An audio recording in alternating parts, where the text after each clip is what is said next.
প্রিয় দর্শক আসসালামু আলাইকুম, সবাইকে স্বাগতম জানিয়ে শুরু করছি আমার আজকের পর্ব। আজকে আমি আপনাদের বিকেলে চায়ের সাথে চটজলদি মাত্র 5 মিনিটে তৈরি করা যায় এমন একটি নাস্তার রেসিপি শেয়ার করব। এরকম একটি নাস্তা থাকলে চায়ের সাথে আর কিছুই লাগে না। এই নাস্তাটি তৈরি করে মাস জুড়ে সংরক্ষণ করে খেতে পারবেন।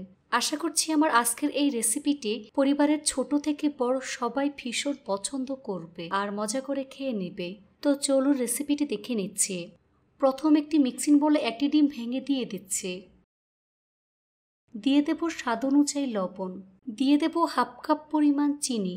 এখানে চিনিটা আপনাদের স্বাদ অনুযায়ী ব্যবহার করবেন। এবার হ্যান্ডবিটার দিয়ে ডিমটাকে খুব ভালো করে ফেটিয়ে নিতে হবে। যতক্ষণ পর্যন্ত না চিনিটা ভালো করে গলে যাবে ততক্ষণ পর্যন্ত ডিমটাকে ফেটাতে থাকবো। তো আমি 5 থেকে 6 মিনিটের মতো সময় নিয়ে ডিমটাকে ফেটিয়ে নিয়েছি। এখন আমি এর মধ্যে 1 কাপ পরিমাণ ময়দা দিয়ে দিচ্ছি। আপনারা চাইলে আটা ব্যবহার করতে পারবেন। দিয়ে দেব 1/4 কাপ পরিমাণ সুজি। এবার সবকিছু একসাথে খুব ভালো করে মেখে নেব। খুব ভালো করে মিশিয়ে রুটির ডোয়ের মতো আমি তৈরি করে নেব।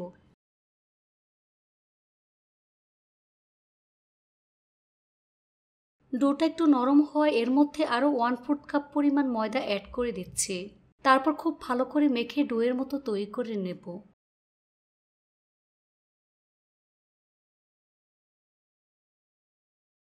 তো আমার ডোটা রেডি হয়ে গিয়েছে। এবার হাতটা ধুয়ে পরিষ্কার করে নেব আর হাতের মধ্যে সামান্য পরিমাণ তেল মেখে নিতে হবে। এখান থেকে কিছুটা পরিমাণ মিশ্রণ নিয়ে নিচ্ছে। এবার হাত দিয়ে ঠিক এভাবে লম্বা করে নিচ্ছে। দেখে হয়তো বুঝতেই পারছেন কাজটা আমি কিভাবে করছি।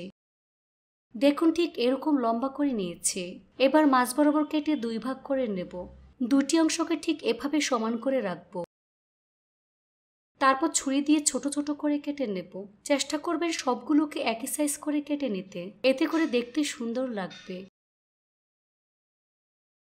এবার এখান থেকে একটি অংশ নিয়ে তারপর হাতের তালুর মধ্যে নিয়ে এভাবে শেপ দিয়ে দিচ্ছি, অর্থাৎ কুল বড়ের মতো আমি শেপ দিয়ে নেব।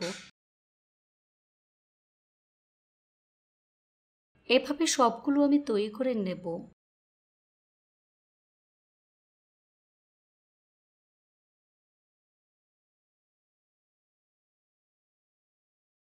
তো আমি সবগুলো একইভাবে তৈরি করে নিয়েছি। এবার নাস্তাগুলো ভাজার পালা। চুলায় একটি ফ্রাই প্যান বসিয়ে পরিমাণ মতো সয়াবিন তেল দিয়ে তেলটাকে হালকা গরম করে নিয়েছি। এবার গরম তেলে একে একে নাস্তাগুলো আমি দিয়ে দিচ্ছি। নাস্তাগুলো দেওয়ার সাথে সাথে উল্টানো যাবে না, তাহলে ভেঙে যাবে। কিছুক্ষণ রাখার পর যখন দেখবে নাস্তাগুলো শক্ত হয়ে যাবে তখন নাস্তাগুলোকে খুবই সাবধানে উল্টে দিচ্ছি। চুলার স্লো মিডিয়ামের মাঝামাঝি রেখে এই নাস্তাগুলোকে সময় নিয়ে ভাজতে হবে। বেশি আছে নাস্তাগুলোকে কিন্তু ভাজা যাবে না, তাহলে উপরে পুড়ে ভিতরটা কাঁচা থেকে যাবে।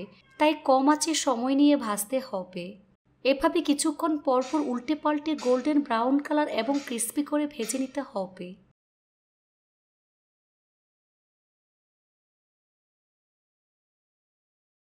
এই তো আমার নাস্তাগুলো ভাজা হয়ে গিয়েছে। দেখুন খুব সুন্দর কালার চলে এসেছে। এখন ছাঁকনি দিয়ে তেল ছেঁকে নাস্তা প্লেটে নিয়ে নিচ্ছি। আর অবশ্যই নাস্তাগুলোকে কিচেন টিস্যুর উপরে রাখবেন, এতে করে নাস্তা থেকে এক্সট্রা তেল চুষে নেবে।